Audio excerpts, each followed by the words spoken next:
Të dashur teleshikues, përshëndetje. Jemi sërish me emisionin Energji, që siç edhe ju thash, nuk është një emision si çdo ditë që jemi mësuar që t'ju japim energji të mirë, energji pozitive, sepse asgjë nuk është pozitive në këtë periudhë, por ne do mundohemi që nëpërmjet emisioneve tona t'ju japim atë ndihmë sadopak që mundemi që t'u japim familjarëve që t'ju vijmë në ndihmë dhe për t'i ngushëlluar.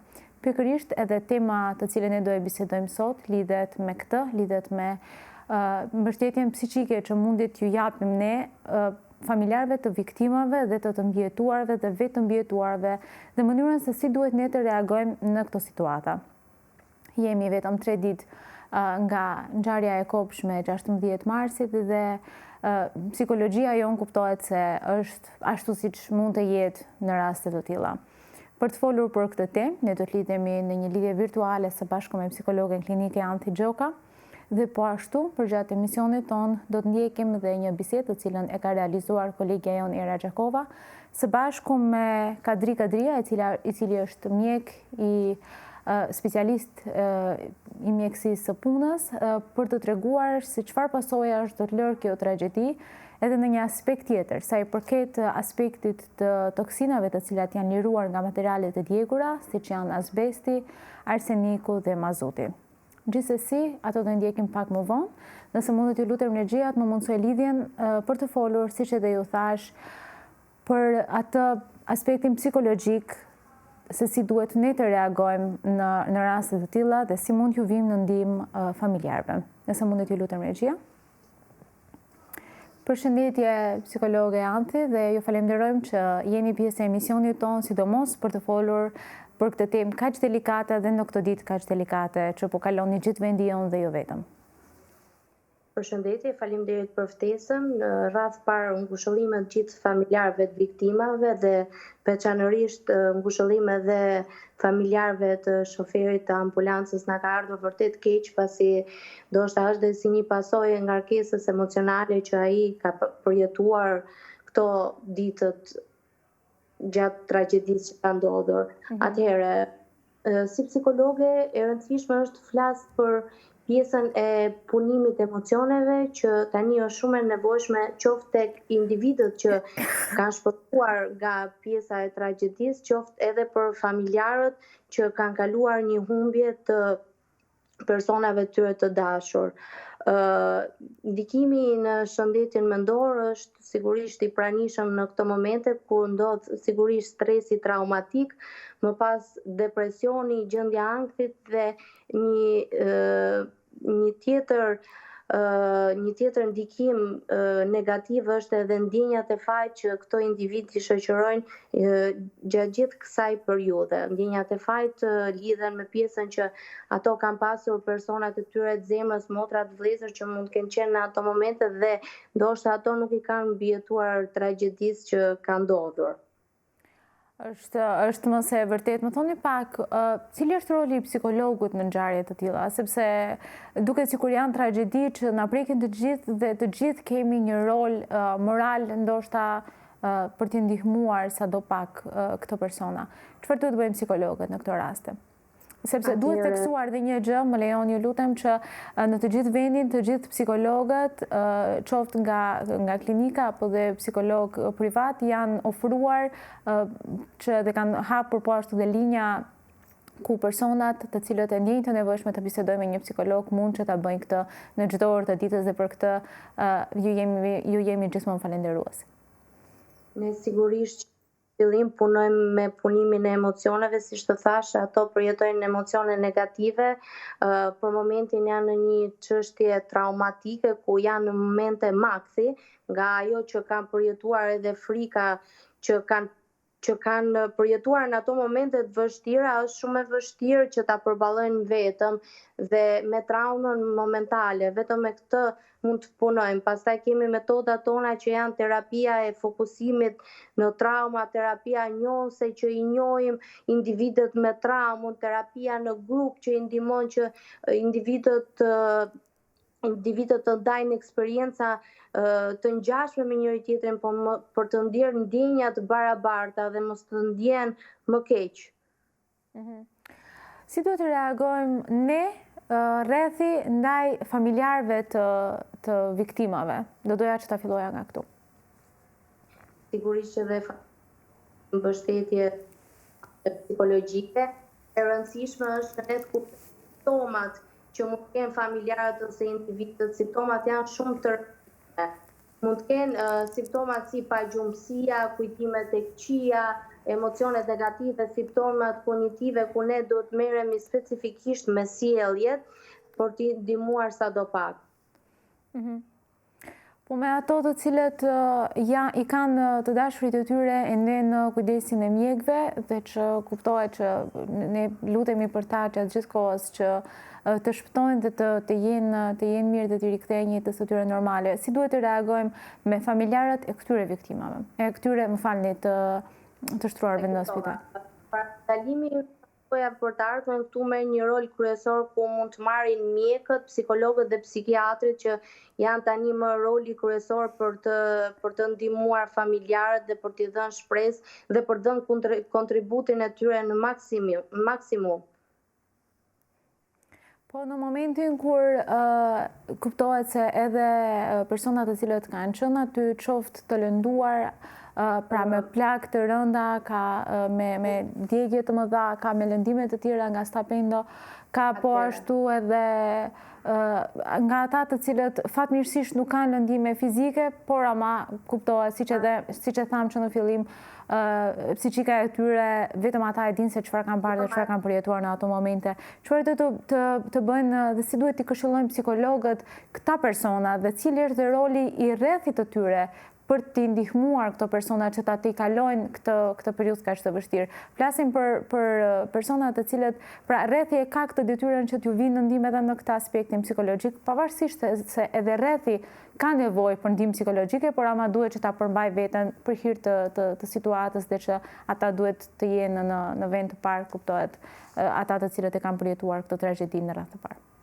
Të gjithë personat që kanë qenë aty kanë nevojë për trajtim psikologjik. Qoftë ato persona që nuk kanë dëmtimet fizikut, mund të kenë dëmtimet shëndetit mendor që ne si psikolog vim me një vlerësim të gjendjes. Më pas japim trajnime më të detajuara kur personat mund të kenë depresion. Ne mund të shikojmë këto nga monitorimi që ju bën personave gjatë kësaj kohe. Personat që kanë depresion marrin një izolim me veten dhe nuk pranojnë asgjë tjetër. Ka persona që abuzojnë më pas me alkoolin ose substancat për të humbur pjesën e dhimbjet. Kemi persona të tjerë që vazhdojnë dhe duan ta lëndojnë veten e tyre. Kjo është shumë e rëndësishme që të ndahet nga psikologu. Psikologu pra e shikon vlerësimin e gjendjes dhe më pas e raporton te një psikiatër ku personat mund të kenë nevojë dhe për medikamente. Cilat janë ato simptomat? Dërsa për ndihmën e komunitetit është për njerëzit që kanë qenë pranë ose i njohin, është shumë e rëndësishme afrimi i mbështetjes që ato japin, edukimin, mbështetës, aktivizimin që mund të bëjnë grupet vullnetare mbi omazhet e personave që tashmë nuk janë më në këtë jetë. Edhe kjo është shumë e rëndësishme. Më thoni pak, si mund të bëjmë dallimin ata të cilët do jenë krah këtyre personave pasi ata të shërohen dhe t'i kalojnë në aspekt kohor, sepse në aspekt psiqik do ju duhet një kohë më e gjatë për ta t'i kaluar këtë periudhë. Si mund ta bëjnë identifikimin varësisht simptomave ose sjelljeve të tyre për se sa ata do të kenë nevojë për një psikolog në atë aspektin, nëse ju duhet një përkujdesje më intensive ose janë në gjendje pak më të lehtë, ndoshta nëse mund ta themi kështu. Siç të thash dhe më parë që mbështetjen psikologjike e duan të gjithë në këto momente. Qoftë edhe familjarët edhe individët që kanë përjetuar ato momente maksi, normalisht që duan mbështetjen psikologjike. Pastaj mas një monitorimi të gjatë, përkujdesja do shtohet edhe te psikiatri ose mjekët. Mund të kemi persona që janë dëmtuar fizikisht, mund të kenë djegje në fytyrë ose në trup që e përjetojnë akoma më keq edhe më pas i shprehin shenja dhe me kalimin e kohës se tani janë duke marrë terapi dhe ndoshta nuk e kuptojnë veten 100%. Më pas janë gjëra që vinë edhe me kohën. Cilat janë, me qënë se e përmendët dhe kohën, do doja që të ndalesh e pak duke menduar në një afat, pra në një kohë më afat gjate. Cilat janë, çfarë duhet të bëjnë njerëzit që këto pasoja të i kalohen shpejt dhe sa shpejt mund të t'i kalohen, por kuptohet aq sa mundemi ne të bëjmë si njerëz, si shoqëri, si njerëz me ndjenja. Çfarë duhet bërë që kjo pjesa e shërimit apo e t'i kalimit të kësaj periudhe të jetë sa më e shkurtë? Atëherë Ata të mund të rimarrin veten në një aspekt kohor më të shkurtë, siç e thamë. Sigurisht që ato janë trajtimin e dur, qoftë personat që mund të jenë duke marrë mjekimin e tyre në spital ose personat që tani ndoshta na shikojnë edhe nga televizori, është një ndihmë shumë e madhe media që po i ndihmon duke i dhënë mesazhe se si duhet sillen ose çfarë duhet të bëjnë në këto momente që janë. Dhe kjo ndihmon edhe për parandalimin e pasojave në të ardhmen. Me qënë se e përmendët media, do doja që të ndalesh pak te media dhe te rrjetet sociale, duke qenë se jetojmë në një kohë ku teknologjia është më e vrullshme se kurrë. Kemi parasysh se edhe në rrjetet sociale shpërndahen imazhe, disa që janë etike për të shpërndarë, disa të tjera ndoshta jo dhe aq.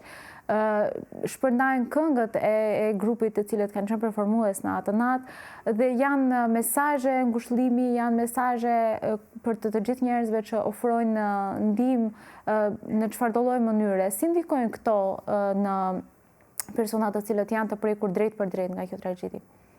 Para kur i shohin. Mediat mund të ndikojnë në dy aspekte, qoftë negative dhe pozitive. Pozitive janë kur ne japim mesazhe sensibilizuese dhe për t'ju ardhur në ndihmë familjeve të viktimave ose të mbijetuarve nga ajo tragjedi, por mund të jetë edhe koncepti negativ më pas që situatat demoralizohen më shumë se ç'duhet, nxirren pamje të vendit ku ka ndodhur tragjedia. Këto janë një çik shkak pasojë që vinë në të ardhmen, sepse këto individe përjetojnë shumë keq pastaj mjedisin ku ka ndodhur tragjedia. Është një traumë e madhe për to. Duhet jemi të tetshëm te mesazhet që japin. Në paktën në këto momente është shumë shpejt. Në këto momente duke sikur gjithçka është shumë delikate për t'u dhënë, për t'u parë, për t'u thënë, apo jo? Patjetër situata është shumë delikate, se edhe në një moment kur ato t'jenë më të qetësuar, ajo do ndodhi ai kontributi në të ardhmen që ato do t'i kenë pasoja që do t'u trashëgojnë brezave të tyre frikën nga ajo gjë që u ndodhi, do kenë frikën e organizimeve, anktin e vendit ku ndodhi. Sigurisht që do ketë edhe efekte negative në të ardhmen, po jo kaq shqetësuese.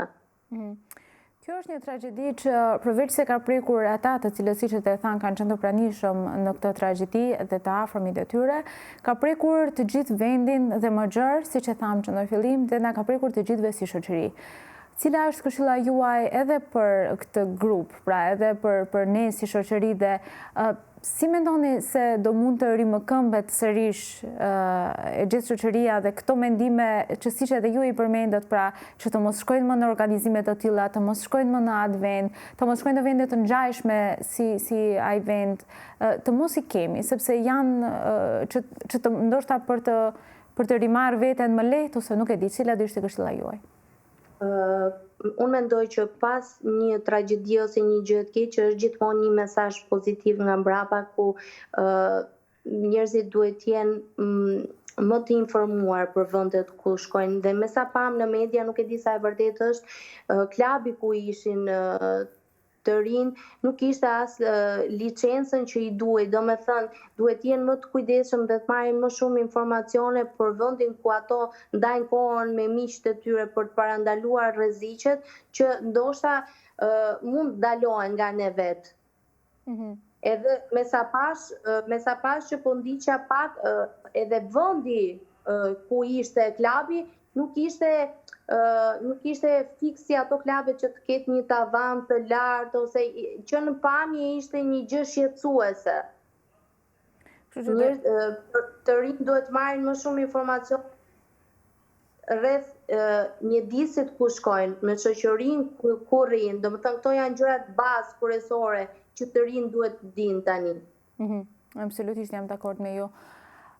Psikologin e ju falenderojmë shumë që ishit pjesë e emisionit tonë dhe që folën për këtë temë e cila është shumë delikate si në aspektin tonë, por besoj njëjtë edhe nga aspekti juaj, edhe pse është një punë që ju e bëni çdo ditë, haseni çdo ditë me ngjarje të ndryshme, gjithsesi kjo ishte diçka që në rajon të paktën nuk ka ndodhur dhe shpresoj që të mos ndodh asnjëherë më.